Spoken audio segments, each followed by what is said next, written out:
How to deal with toxic family members. Coming from my own experience, life was hard growing up, to be honest.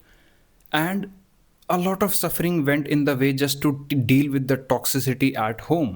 कैसे manage करें इस चीज़ को, specially if you are aspiring somewhere, if you are specially aspirant, किसी exam की तैयारी कर रहे हो, you want to be successful, this is the biggest hurdle. आज एक ऐसा फ्रेमवर्क दूंगा which will work like anything. Video को पूरा देखना, because this is literally coming from सालों का पेन, सालों का सेल्फ हार्म, सालों सालों का डाउट कि यार ये इंसान सही है या गलत है, क्योंकि आप फैमिली मेम्बर को डायरेक्टली निकाल नहीं सकते. और बिल्कुल ही जब टॉक्सिसिटी बढ़ जाती है तो वो भी किया हुआ है. बट आज बात करता हूँ कि इससे डील कैसे करना है, बिकॉज जरूरी नहीं है कि आप वहाँ तक पहुँचे. See there are only 3 ways to deal with a toxic family member, only 3. पहली चीज़ तो आप एक्सेप्टेंस मोड में हैं, अल्टीमेट साधु मोड में हैं, क्योंकि पढ़ने वाला तो कहीं भी पढ़ लेता है, जिसको करना है वो तो कर ही लेता है. ये तुम ही ड्रामेबाज हो जो नखड़े करते हो. तो तुम आज अपने आप को एक्सेप्टेंस तुमने सीख लिया है. और एक्सेप्टेंस तुमने सीखी तो सीखी लॉन्ग टर्म की सीखी, कि अब हम एक्सेप्ट तो कर रही हैं, हाँ मुझे ट्रैश की तरह ट्रीट करो, मुझे जिस तरीके से परेशान करते हो करो. लॉन्ग टर्म करना वर्स्ट वे. क्या कह रहे हो? एक्सेप्टेंस वर्स्ट वे है. Yes, worst way, because this way you are harming your inner being. तुम अपनी अंतर्मन और अपनी चेतना की आवाज़ को इग्नोर कर रहे हो. वो इंसान सच में टॉक्सिक है. When you talk to them you feel bad, क्योंकि तुम्हारी अंतरात्मा तुम्हें गाइड करती है कि यार ये इंसान तुम्हारे लिए गलत है. तो लॉन्ग टर्म तुम अपने खिलाफ जा रहे हो और एक दिन फटोगे, बिकॉज एक लेवल तक का तुम खुद को सप्रेस कर सकते हो, and what ever is suppressed will express it self, and the day it will express it self तो तुम अपना आपा खो दोगे. तुमने कई बार नोटिस किया होगा कि यार तुम तो सबसे ज़्यादा सुशील बच्चे हो घर के, अचानक से इतना गुस्सा कैसे कर लेते हो?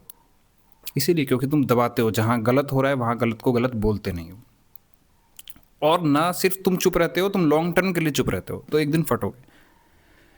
सेकेंड ऑप्शन, हम गुस्सा करें, रेज करें. कर चुका हूँ मैं. By the way, I still remember when I was in drop year, मैंने घर में कुछ इशू चल रहे थे, टॉक्सिसिटी ऑल दैट. मैंने गुस्सा करके एकदम अलमारी में अपना हाथ मारा, अलमारी में भी डेंट हुआ, और हाथ पे तो जो नील पड़ी वो पड़ी ही. 2-3 दिनों तक हल्दी ला के उसको ठीक किया. और आई रिमेंबर उस दिन मैंने अपनी डायरी में कुछ चीज़ें लिखी थी, नाम लिखे थे कि इन लोगों से कभी बात नहीं करनी.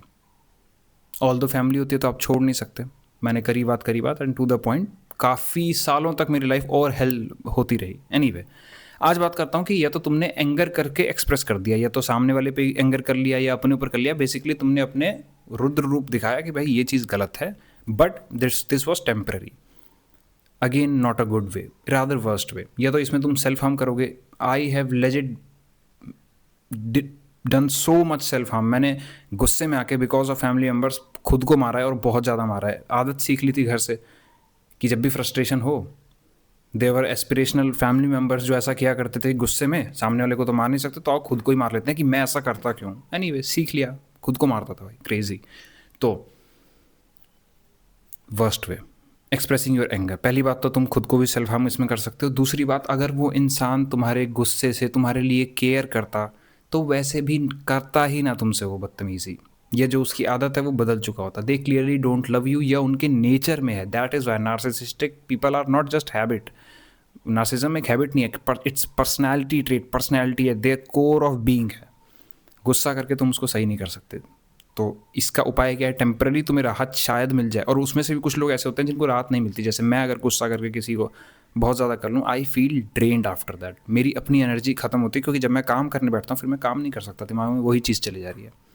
तो नॉट अ गुड वे, क्योंकि पहली बात लॉन्ग टर्म सॉल्व नहीं होगा. दूसरी बात, शॉर्ट टर्म में तुमने अपनी एनर्जी ख़राब कर ली. और obviously this comes with its own clauses too. जब जीवन पर बनाए या कोई अल्टीमेटली ही परेशान कर रहा था, गुस्सा भी करना ही पड़ेगा. This is integration. But short term के लिए, छोटी चीज़ के लिए कोई बहस हो गई, avoid because it's not helpful. Third approach, and this is the best one, to accept that calmly in the short term and cut that person in the long term. Mentally detach, start detaching, क्योंकि इससे तुम्हारी energy conserve हो गई in the moment. तुमने सह लिया. तो ऐसा नहीं है, कई लोग सहने के बाद बुरा फील करते हैं. तुम अच्छा फील करो बिकॉज तुमने अपने लिए सहा, वो इशू सहने लायक था. That was easily digestible. इतना बड़ा हो तो लड़ लेना भाई, वो भी कोई दिक्कत नहीं. अगर कोई बिल्कुल ही जान का दुश्मन बन गया तो करना पड़ता है कभी कोई. बट एक्सेप्ट करो कामली. मैंने इसलिए किया है, किसी के लिए नहीं. मैंने उनके भले के लिए नहीं किया, किसी के नहीं. मैंने अपने भले के लिए किया, because my day is precious, my time is precious, और वो बर्बाद होता. बट विद अ कैच, ये फर्स्ट वाले ऑप्शन से अलग है. हम लॉन्ग टर्म एक्सेप्ट नहीं कर रहे. ये शॉर्ट टर्म एक्सेप्टेंस है. आज के इस छोटे से इशू की, कुछ नाश्ता गड़बड़ हो गया, कोई उन्होंने सुबह सुबह ताना मार दिया, कुछ अजीब सी बात कह दी, ignore. Just ignore.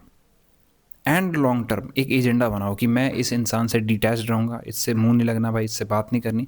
And I know it's hard, even if they are family member, बेकार लगता है कहना, बट करना पड़ेगा खुद की ग्रोथ के लिए। And to be honest, the day I started doing this, my life changed, multiply हो गई हैप्पीनेस। सच बता रहा हूँ, जो तुम्हारे फैमिली मेम्बर्स हैं, if they don't care about you, your happiness in any manner whatsoever, they don't love you. As simple as that. As simple as that. Thank you for watching. और अगर life के issues में stuck हो, you know it, नीचे link attached है।